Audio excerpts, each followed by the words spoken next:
It's the dead of winter, January 1943. The bitter winds of the Russian steppe gnaw at the very soul. Deep beneath the shattered, frozen ruins of Stalingrad, in a frostbitten cellar caked with dust and blood, a German officer, Heinrich Gerlach, sits in a silence that is anything but. From the splintered walls, an unnerving, metronomic tick echoes, steady, deliberate, maddening. It isn't a watch, not a grandfather clock in some forgotten corner. It's a loudspeaker, crudely placed by the Soviets, broadcasting a chilling, simple truth. Time is running out. Every 7 seconds, a German soldier dies. This wasn't merely a battle fought with bullets and bayonets.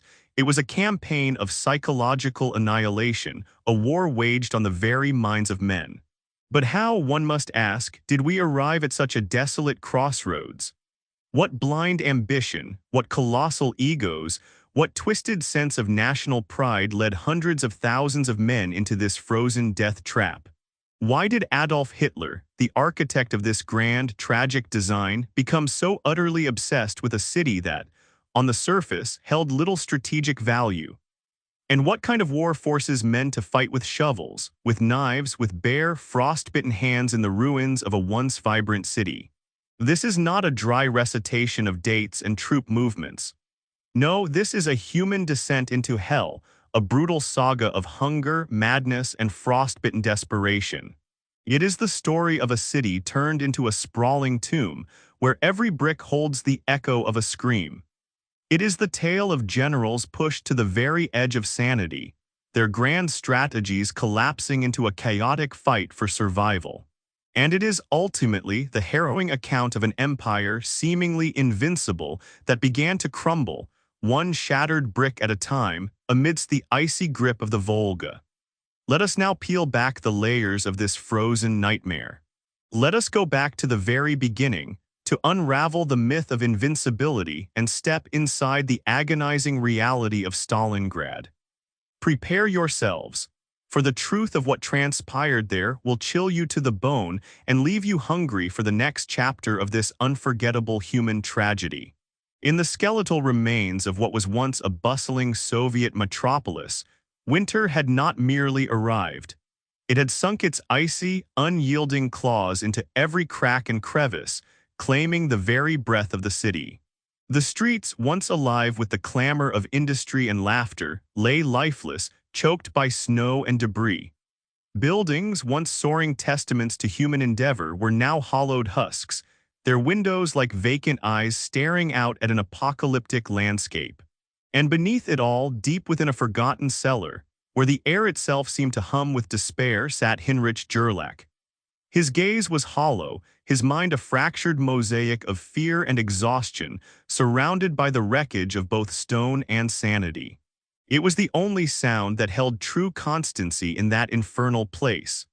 Not the banshee howl of the wind whipping through bombed-out shells, not the distant, sporadic rattle of gunfire, nor even the pathetic murmurs of the starving, shivering men around him. Just the ticking, mechanical, unrelenting, alien in its cold precision. Gerlach didn't know its precise origin. The sound was too pervasive, too insidious to pinpoint. But he knew, with a certainty that gnawed at his very soul, that it was no ordinary clock. It was a Soviet trick, a devilish gambit.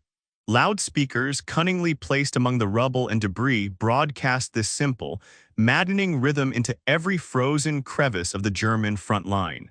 Designed with a singular, cruel purpose, to remind them they were trapped, that they were prey, that the hunt was on and they were the quarry.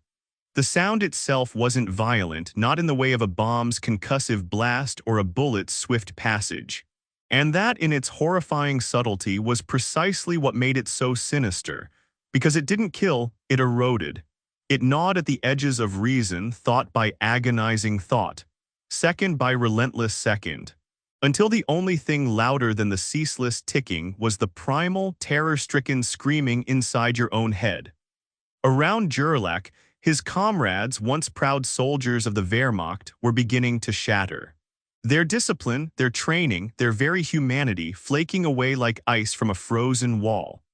One man, eyes wide with a desperate hunger, gnawed at his own leather belt, the faint aroma of processed hide filling the frigid air. Another whispered soft, tender words to a crumbling brick wall, his mind having conjured the illusion of his beloved wife in its rough surface.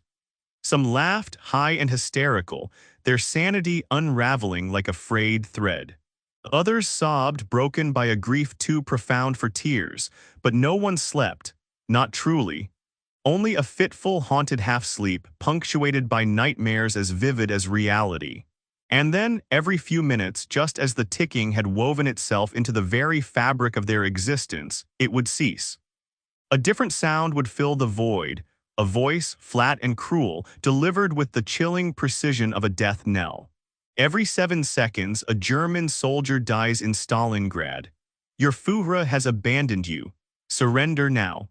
For soldiers trained to fight with weapons, hardened by the brutal crucible of war, this was an attack they were utterly powerless to respond to. There was no enemy to shoot, no trench to charge, no strategic position to defend. Just the inescapable, agonizing knowledge that they were alone. Frozen, forgotten, marooned in a dying city. The clock, that infernal, rhythmic pulse, was not merely counting down time. It was counting down lives. And with every relentless tick, the despair in that frozen cellar deepened, pulling them further into the abyss. What fate awaited these broken men, and what desperate measures would they take when hope itself had frozen solid? The relentless ticking continues, counting down to an inevitable, chilling climax. Just a few short years earlier, the very notion of German troops freezing to death on Soviet soil would have been dismissed as an absurd delusion. A macabre joke whispered only in the darkest corners of cynical minds. The Wehrmacht, the mighty German war machine, was an unstoppable force, a whirlwind of steel and lightning. Who could have imagined such a fate? Yet, the seeds of this icy doom were sown in the deceptive warmth of August 1939. The world watched, stunned and disbelieving, as Nazi Germany and the Soviet Union, two ideological titans seemingly destined for eternal enmity, inked the Molotov-Ribbentrop Pact. A non-aggression treaty, an unholy alliance that carved up Eastern Europe and promised mutual forbearance. For a fleeting, precarious moment, the illusion of peace, however fragile, held sway over a continent teetering on the precipice of war. But Adolf Hitler, the architect of 1,000 deceptions, never intended to honor it. For him, the pact was not an act of diplomacy, not a genuine overture for peace. It was a strategic maneuver, a cunning chess move on the grand board of Europe, designed solely to buy time, to neutralize a formidable foe while he devoured lesser nations. And by June 1941, with the spring blooms still fresh on the land, the mask was brutally ripped away. Operation Barbarossa, a name imbued with the echoes of a medieval German emperor's relentless ambition, was unleashed with terrifying, merciless precision. Over 3 million Axis soldiers, a colossal tide of humanity and machinery, surged across the Soviet border. It was the largest land invasion in recorded history, a colossal hammer blow that caught Joseph Stalin, the iron fist of the Soviet Union, utterly and catastrophically off guard. The Wehrmacht, with its blitzkrieg ferocity, tore through Belarus, through Ukraine, and plunged deep into the vast, unsuspecting heart of Russia. Soviet resistance, shell-shocked and reeling, buckled and crumbled under the sheer speed and overwhelming force of the offensive. Cities, once vibrant hubs of life and industry, fell like dominoes, their populations instantly subjected to the brutal whims of the invaders. Civilians were executed en masse, their lives extinguished with chilling efficiency. Entire populations were uprooted, their ancient roots torn from the earth, their futures cast into the terrifying unknown. For Hitler, this was far more than mere conquest. This was an ideological crusade, a warped vision of racial purity and Lebensraum. He viewed the Slavic peoples as subhuman, a pestilence to be eradicated. Russia, in his twisted cosmology, was a vast, fertile land ripe for cleansing and harvesting. Its indigenous people enslaved, its boundless resources shamelessly exploited, its very existence as a sovereign nation erased from the annals of history. And at first, against all odds, it looked as though his monstrous vision might indeed come to pass. German troops, their morale soaring, reached the very gates of Moscow, the beating heart of the Soviet Union. Stalin's inner circle, a cabal of ruthless pragmatists, spiraled into a desperate panic. The mighty Red Army, that seemingly limitless reservoir of manpower, teetered precariously on the edge of utter collapse. The dream of Soviet dominion seemed on the verge of being swallowed whole by the ravenous maw of the Third Reich. But then, with a silent, inexorable creep, winter arrived. The same brutal, unforgiving frost that would later grip Gerlach's bones and steal the warmth from his very soul in Stalingrad struck the Germans first in 1941. Their tanks, designed for sun-baked European roads, froze solid, their mighty engines refusing to turn. Their fuel, once a torrent of power, thickened into a molasses-like sludge.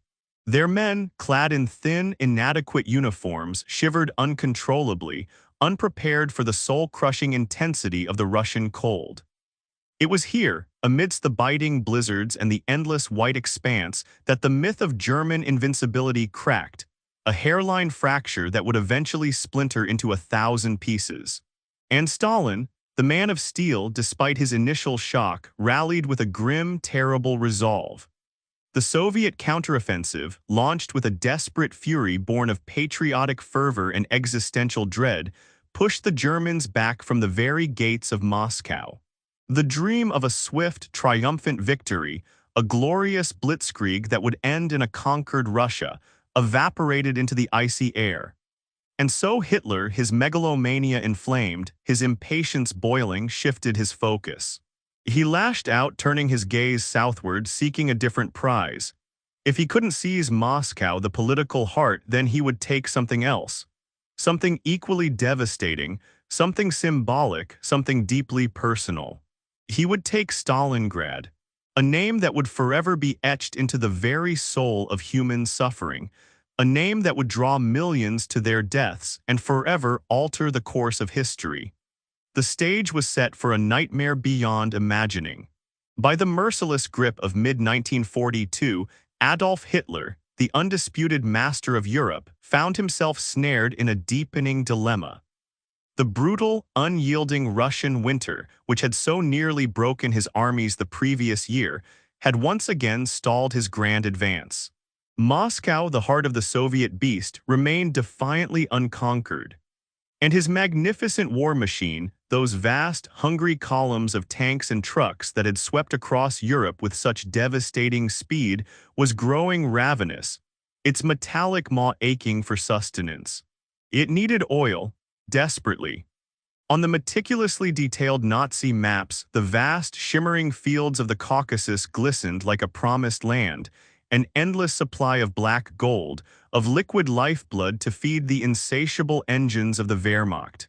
If Germany could seize the oil-rich regions of Baku and Maikop, the blitzkrieg could be sustained indefinitely, its thunderous advance rolling on unchecked. If not the entire offensive, indeed the very war, would grind to a halt, choked by its own ambition. And so the colossal, audacious plan shifted. The new singular objective for the summer of 1942, sweep south, drive relentlessly towards the Caucasus, seize the vital oil fields, crush Soviet supply lines, severing the very arteries that fed the Red Army. But en route to that all-important goal, nestled on the western bank of the mighty Volga River, stood a city. Not a major strategic fortress, not a political capital, not even a vital industrial hub of the First Order. Just a city, a name on a map. Stalingrad, it could have been bypassed, it should have been bypassed. Strategically, it was peripheral, merely a flank, a potential nuisance on the grand march to the Caucasus. But to Hitler, the name was everything. To capture Stalin's namesake, to conquer the very city bearing the name of his ideological archenemy, would be the ultimate humiliation, a crushing blow to Soviet pride, a propaganda triumph beyond measure. It would be a symbolic sword plunged directly into the quivering heart of the Soviet psyche. And so, with a decision born not of military logic but of blinding personal obsession, the order was given. Stalingrad must fall. What followed was a catastrophic miscalculation, a testament to the destructive power of hubris. The mighty Wehrmacht, instead of focusing its overwhelming power on the oilfields of the Caucasus, became inextricably mired in the brutal, soul-destroying labyrinth of urban warfare. Entire divisions, once the spearheads of Blitzkrieg, were sucked into the ruins, devoured one shattered block, one decimated street at a time. The swift, decisive advance that was the hallmark of German military genius dissolved into a grinding, desperate house-to-house struggle for survival. Hitler's personal obsession, his singular fixation on a name, transformed that unassuming city by the Volga into a colossal killing field, a meat grinder of unprecedented scale. The city became a symbol, not of triumph, but of unimaginable suffering and sacrifice. As the renowned historian Richard Overy would later acutely observe, strategically, Stalingrad was a flank objective, not a primary one. But once the name was invoked, it assumed mythic proportions. And for that dark, bloody myth, for the raw, symbolic power of a name, hundreds of thousands of lives would be extinguished, their bones left to fertilize the frozen earth of a city that became synonymous with ultimate destruction. The stage was now set for the most brutal urban battle in history, a conflict that would forever define the savagery of the Eastern Front. The sky above Stalingrad, on that fateful 23rd of August, 1942, did not merely cloud over. It turned a malevolent, suffocating black. It was as if the very heavens had opened to unleash an apocalypse, a terrifying prelude to the inferno that would consume the city below. German bombers, the dreaded Luftwaffe, swarmed in wave after relentless wave, their sleek, predatory forms blotting out the sun.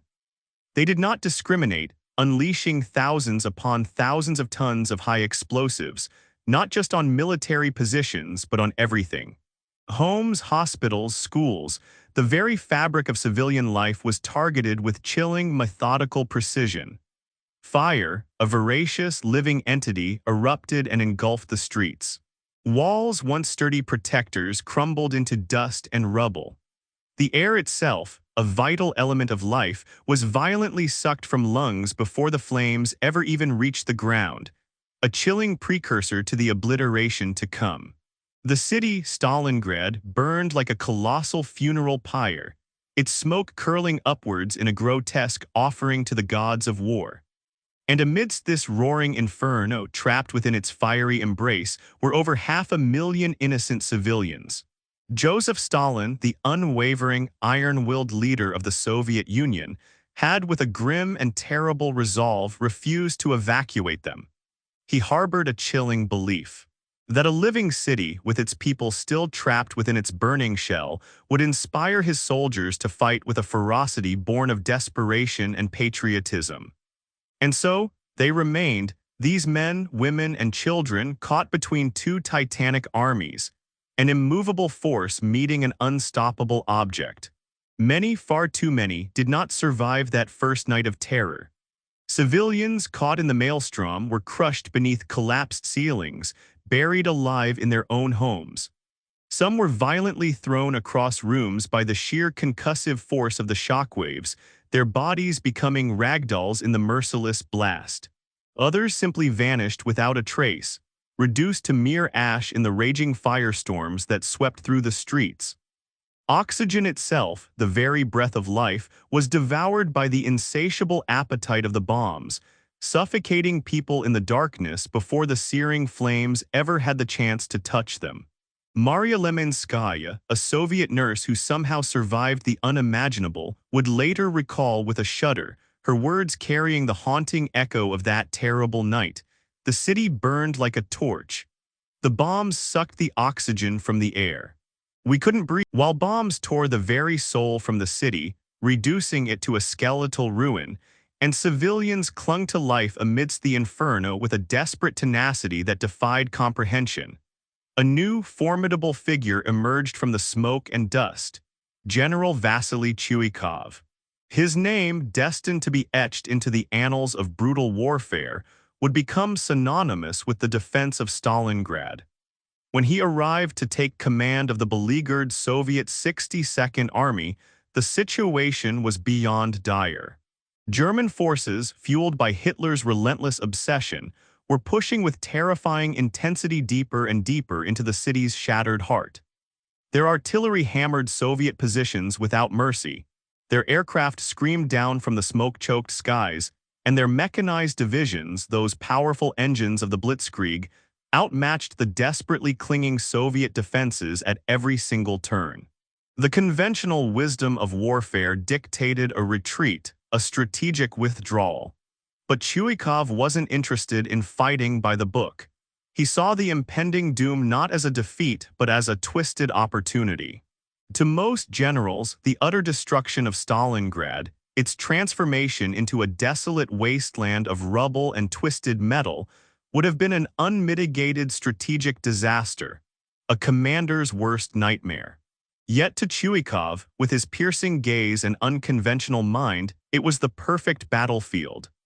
The debris, the collapsed buildings, the endless, suffocating labyrinth of wreckage, all of it, he recognized, could be used to neutralize the Germans' overwhelming advantage in firepower, to turn their strength into their ultimate weakness. He issued a radical, almost suicidal order, a directive that would forever alter the nature of the fight. Hug the enemy. Soviet troops were to stay within a grenade's throw, within spitting distance of German positions at all times. This unprecedented, suicidal proximity would render it impossible for the Germans to unleash their devastating artillery barrages or their dreaded airstrikes without risking their own men, without turning their formidable weaponry against themselves. The very concept of a front line dissolved into a chaotic, bloody embrace. Suddenly, dramatically, the nature of the battle for Stalingrad changed forever. No longer was this a war fought with grand maneuvers, with sweeping offensives across open terrain, or with precise surgical strikes. It became a street fight, a hallway fight, a claustrophobic, brutal fight inside stairwells and ventilation shafts, a struggle in the echoing darkness of sewer pipes where every shadow could conceal a deadly foe. It was a fight for inches, for rubble piles, for the shattered remains of a single room. Chuikov's strategy was brutal, utterly unforgiving, demanding a level of courage that bordered on madness. But it worked. His men were often poorly armed, their rifles sometimes passed from fallen comrades. They were poorly fed, their stomachs gnawing with hunger. They were outnumbered, facing the seemingly endless might of the Wehrmacht. But they possessed an unyielding determination, a fanatical resolve to hold their ground, to bleed for every brick. They moved through the rubble like ghosts, appearing from nowhere, launching lightning-fast ambushes, disappearing into shattered walls, only to reappear moments later behind enemy lines, sowing chaos and fear. It was war stripped down to its rawest, most primal form. A hand-to-hand struggle for survival, where cunning and desperation were often more valuable than a tank or a heavy artillery piece. And this brutal, horrifying blueprint would become the foundation for one of the most savage, most prolonged battles in human history. Chuikov didn't need better weapons. He didn't need more men. He needed time. And with every precious inch the Germans failed to take, with every building they couldn't clear, with every shattered brick they bled for, that's exactly what he bought. Time. Time for the Soviet Union to regroup, to reinforce, to prepare for the counterblow that would ultimately seal the fate of the German Sixth Army. The stage was set for a truly epic struggle, a desperate dance with death that would decide the fate of nations. And the world held its breath unknowingly as the battle for Stalingrad spiraled deeper into the abyss. By the autumn of 1942, Stalingrad was no longer a city. It was a maze of shattered stone and blood-soaked snow, a place where the rules of warfare had collapsed. Tanks were useless in the debris. Machine guns had no fields of fire. Rifles were too long to maneuver in tight stairwells and broken hallways. So soldiers adapted. They fought with pistols, knives, and lengths of pipe. They used bricks, shovels, bare fists, anything that could kill. Grenades became currency. Ammunition was hoarded like gold. The fighting was up close, relentless, and deeply personal. Men would share the same building, one floor above or below their enemy, never sleeping, waiting for the scream of boots on the stairs. Entire days were spent battling over a single room, a hallway, a doorway. And sometimes they fought in complete darkness. One German soldier wrote that battles were so chaotic and unpredictable, it became impossible to tell where the front line was. Another recalled stepping over a corpse in a stairwell, frozen in death, eyes wide open, only to turn and find a young girl's body slumped against the wall as if she were merely resting. The most feared weapon, the flamethrower. Its arrival was announced by a burst of heat and horror. Rooms were cleared in seconds, flesh was charred, screams echoed through the corridors. Anyone seen carrying one of these weapons became an instant target, and still they fought on.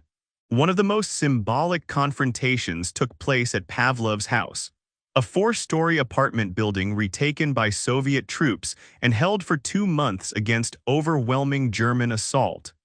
Just 30 men inside, bombarded day and night. Chuikov would later remark that the Germans lost more soldiers trying to take that one building than they did during the entire invasion of Paris. In Stalingrad, death came not in waves but in whispers, just behind the next wall, the next corner, the next breath. It wasn't a battle anymore, it was survival. On November 19, 1942, the trap was sprung. While German forces were still locked in brutal house-to-house combat inside Stalingrad, the Soviets launched a massive counteroffensive, Operation Uranus. It wasn't aimed at the city itself, but at the flanks, where weaker Romanian and Italian troops guarded the German rear. In just 4 days, Soviet forces swept around and met at the town of Kalach. The encirclement was complete.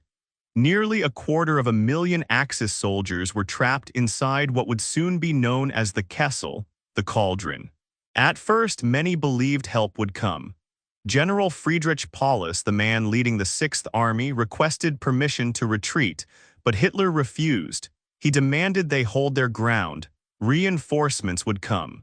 The supplies would be flown in. Neither happened. The Luftwaffe, already stretched thin, couldn't deliver the required tonnage, and no relief force could break through the Soviet grip. Days passed, then weeks, then months. And inside the Kessel, time stood still. Temperatures dropped below degrees C. Frostbite claimed fingers, toes, entire limbs. Soldiers wore rags wrapped around their hands. Ammunition ran low, food even lower. Men ate bread made of sawdust and wallpaper paste. They relieved themselves in corners of the frozen basements they hid in. Disease spread, typhus, dysentery. The wounded screamed until their lungs froze, then fell silent. There was no longer an army in Stalingrad, only a collection of starving men, too weak to fight, too proud to surrender. Some searched the snow for stray bullets, not to fight but to end their lives. Others ate soap, bark, even rats. And through it all, the ticking continued. It wasn't a siege anymore. It was a slow death. A drawn-out silence interrupted only by the occasional crack of a sniper's rifle or the faint, fading cry of another soldier disappearing into the white. By late January 1943, what remained of the German 6th Army was no longer an army. It was a shell, a starving, frostbitten mob of exhausted souls barely able to stand, let alone fight. General Paulus had begged for weeks to be allowed to surrender. Each time Hitler refused. He even promoted Paulus to Field Marshal on January 30th, a silent command wrapped in a tradition. No German field marshal had ever surrendered. It was a poisoned honor, a subtle order to take his own life rather than capitulate. But Paulus wasn't interested in legend. He looked around at his command post, cold, filthy, filled with wounded men staring into space like ghosts, and made his decision. "I have no intention of shooting myself for that Bavarian corporal," he reportedly said. The next day, January 31st, 1943, Friedrich Paulus surrendered to the Red Army. When Soviet troops entered his headquarters, they found him sitting in silence, his uniform disheveled, his face pale and unshaven. He didn't rise, he barely reacted. A Soviet officer later described him as a living corpse. The surrender was total. Of the 230,000 Axis troops originally encircled in the Kessel, only about 90,000 were still alive. The rest had died frozen, starved, shot, or lost to disease. But even those 90,000 weren't saved. Marched off to Soviet prison camps, only around 5,000 would ever see their homelands again. The rest vanished, claimed by captivity as surely as by combat. For Nazi Germany, the loss was catastrophic, not just in men or material, but in myth. The aura of invincibility shattered, and for Paulus there would be no redemption. Just years of captivity and the memory of a city where his army was ground to dust. The great prize Hitler had once sought, Stalingrad, had become his undoing, not with a bang but with silence. For those who surrendered at Stalingrad, survival was far from guaranteed. The Soviets, themselves battered and bitter, were not gentle captors. The 90,000 German and Axis troops marched into captivity faced a new, unfamiliar kind of war. One of starvation, disease, and exposure, only now without weapons or hope. Many died during the march. Others perished in overcrowded transport trains or collapsed in frozen Soviet camps before their names were ever recorded. Out of those 90,000, only about 5,000 would ever return home. Some didn't make it past the first winter. Others wasted away in labor camps, their identities eroded alongside their bodies. A few survived for over a decade before finally being released, walking back into a homeland they barely recognized. For the Soviet Union, the victory was a symbol of resilience. For Germany, it was a wound that never quite healed. But beyond the numbers, beyond the shifting front lines and political consequences, Stalingrad left scars on every human it touched. Survivors, civilian and soldier alike, rarely spoke of what they'd seen, what they'd done, what they'd endured. A German soldier once wrote from captivity, "I no longer dream, I only remember, and I cannot decide which is worse." For decades after the war, Stalingrad lingered like a shadow spoken of in whispers, remembered in fragments. A city turned into a tomb, a generation haunted by smoke, snow, and silence. It wasn't just a turning point in military history. It was a moment where humanity cracked. Stalingrad wasn't just a victory, it was a signal, a shift so profound it altered the trajectory of the Second World War. Until that frozen January of 1943, Nazi Germany had seemed unstoppable. City after city had fallen under the boot of the Wehrmacht. Borders redrawn, governments toppled, entire populations subjugated. But at Stalingrad, that image shattered. For the first time, Hitler's army had been not just halted, but humiliated. An entire army group encircled, starved, and forced to surrender. The myth of German invincibility, built over years of blitzkrieg and intimidation, lay broken in the snow. And the Red Army, it had proven itself, no longer a ragged, retreating force, no longer a nation on the edge of collapse. Now it was resurgent, confident, determined. From this moment on, it would march westward, pushing the Nazis back through every inch of blood-soaked soil all the way to Berlin. Strategically, Stalingrad changed everything. Germany was forced onto the defensive, resources depleted, morale fractured, allies like Italy and Romania began to doubt. Resistance movements gained strength,